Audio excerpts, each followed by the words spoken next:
guys, today we'll be talking about the 10 features that make the M1 MacBook Air the best for everyday use. Let's go!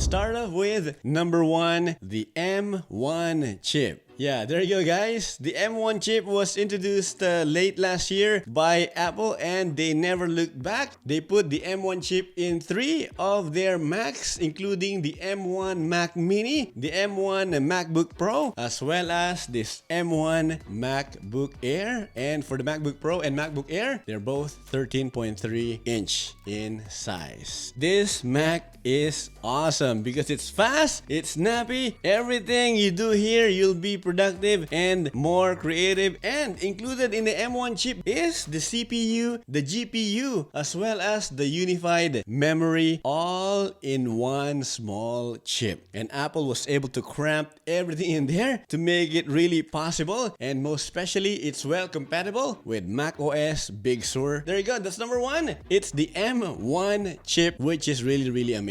And guys, this M1 MacBook Air weighs for about 2.8 pounds or 1.29 kilograms. For me, it's very light, it's easy to carry. The size and weight is just about right for everyday use, even doing some productivity stuff, watching movies, even editing. And the good thing about this is you can plug it using a screen and you just fold it as a clamshell and you're good to go. It's like you have an iMac or even a Mac Mini or even a Mac Pro for that reason alone. And because of the weight, you can definitely use this anywhere. And now let's move on to number 3. Can you believe that, guys? Apple is really thinking outside the box and they even included the emoji function key. So no more fiddling around or going to edit and then choose the emoji function. Maybe for some people it's not really a big deal, but for me it is, especially when you're writing some messages to your friends, your family, or even for social media. Like for example, the one that I always put, this one, and this one.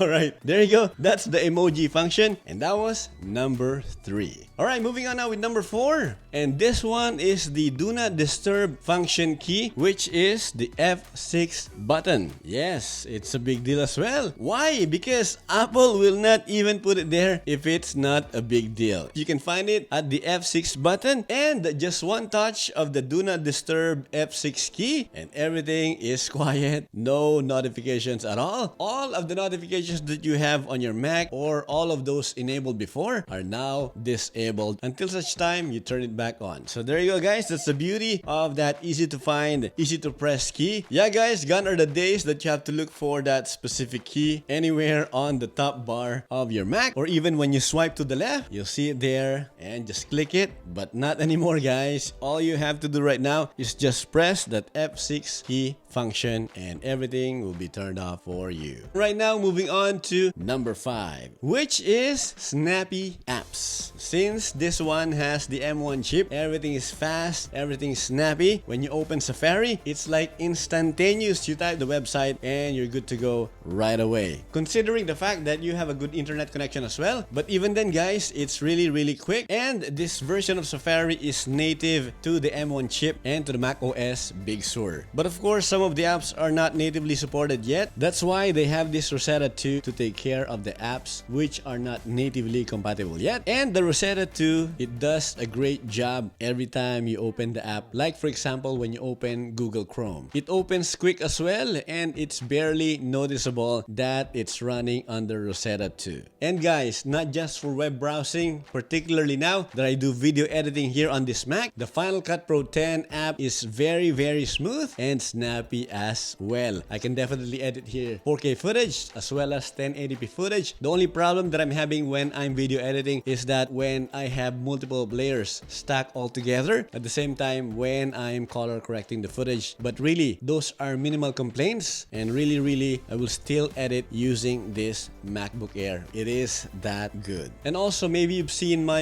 review of the MacBook Air. If you haven't seen it yet, click this right here. And guys, before we move on to number 6, if you find this video helpful, give it a like. So now, moving on to number 6. is the battery life. So as per Apple, you get about 18 hours of battery life if you're watching movies on Apple TV as well as on the web. And also guys, for video editing, I get about 3 to 4 hours. Yeah, it's not bad. It's just decent, but still I'm okay with that since this is very small. And if they put a bigger battery here, it will definitely be bigger as well, right? So 3 to 4 hours of battery life when I'm doing 4K video editing. Whereas if I'm doing 1080p, I get about 4.5 to 5 hours of battery life, depending also on the length of the video that I am editing. But then again, for doing a lot of stuff, let's say productivity, for doing notes, for doing some documents on pages or even numbers, I get about 12 to 14 hours of runtime with the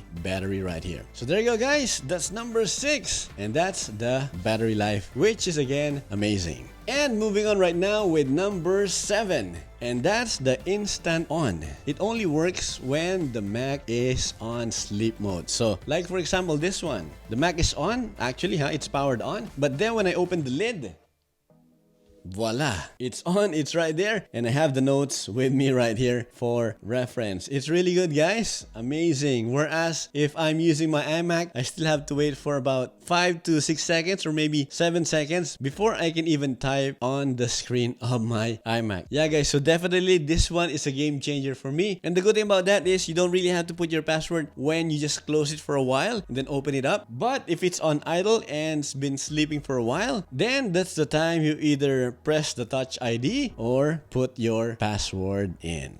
So we'll talk about more of the Touch ID later on. The instant on will not work if the Mac is off and you have to turn it on. You just have to put your password first and it takes a while for that to reboot. So only if the Mac is on sleep mode, and that's the time that you'll be able to use that instant on. Now let's go to number 8. Number 8 is no fan, but I am a big fan.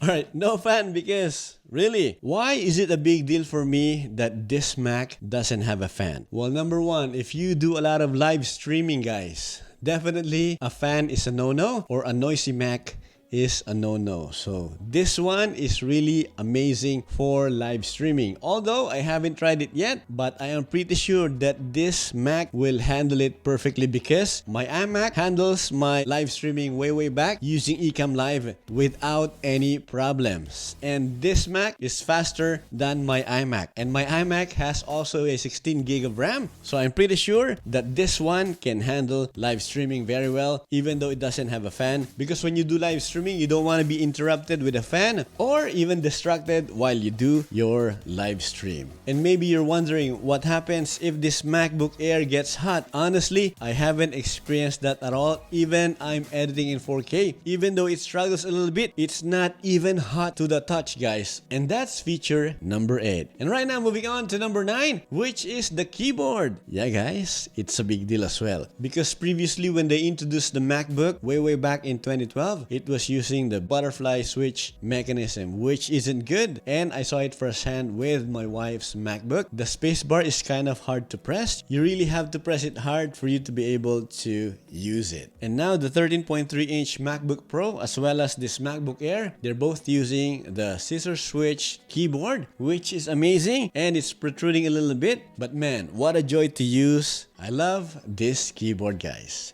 And also guys, I've talked about the scissor switch keyboard of this MacBook Air. If you want to check it out, click the link right here. And wow, we're down to number 10, and that is the Touch ID. It's a game changer for me. Wait, I know a lot of you already had the Touch ID with the previous MacBook Pros, but it's my first time having the Touch ID on a Mac, and I love that feature. Actually, one of the best features of this Mac, I don't have to type in my password all the time. All I have to do is to open the lid, and definitely it will turn on right away because it's instant on. And all I have to do is to press the Touch ID and I'm good to go. But of course guys, for you to be able to use the Touch ID is to set it up first. You can use it for Apple Pay as well as when opening documents. Kind of like the PDF files that's, let's say, password protected. You can just use your Touch ID and you're all set. You're good to go. But how about drawbacks? Well, I have 3. Number 1 is the Bluetooth connectivity. Even though it's using Bluetooth 5, sometimes my connection, especially when I'm using the AirPods Pro, particularly I hear a little bit of hissing sound, and my AirPods Pro will sometimes disconnect. But Apple knows about the issue and we're just waiting for the fix, and we don't know when that's going to happen. And there you go, that's drawback number 1. And number 2 is the screen brightness. Yes guys, the screen is not that great. I even have to squint or even lean to see the screen very well, guys. So it has 400 nits of brightness as per Apple, but for me it's on a dimmer side. I'm really not happy about the brightness at all because I'm used to using the iMac, which is, by the way guys, really bright, and I love how the Retina display of that 27-inch iMac. But then again, for this M1 MacBook Air, it's not the case. I'm really not happy about the brightness when I'm editing. But guys, don't get me wrong, for everything else, if you're watching movies or if you're just doing notes or other stuff for your Mac, then the brightness is actually not an issue. Drawback number 3, it's still using the built-in 720p FaceTime HD camera. Come on Apple, it's 2021 and you still haven't updated your camera. I'm sad.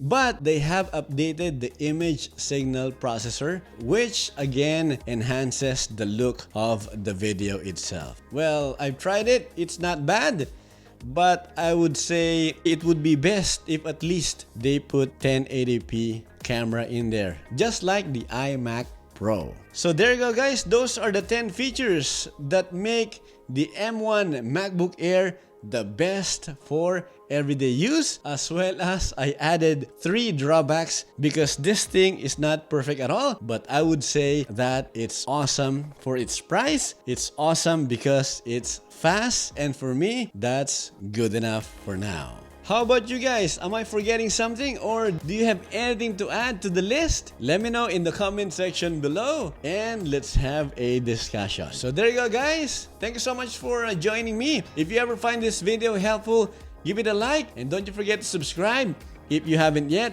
And while you're at it, don't forget to hit that bell notification as well to be notified with more awesome videos. So thank you guys for joining me. Until next time, goodbye for now.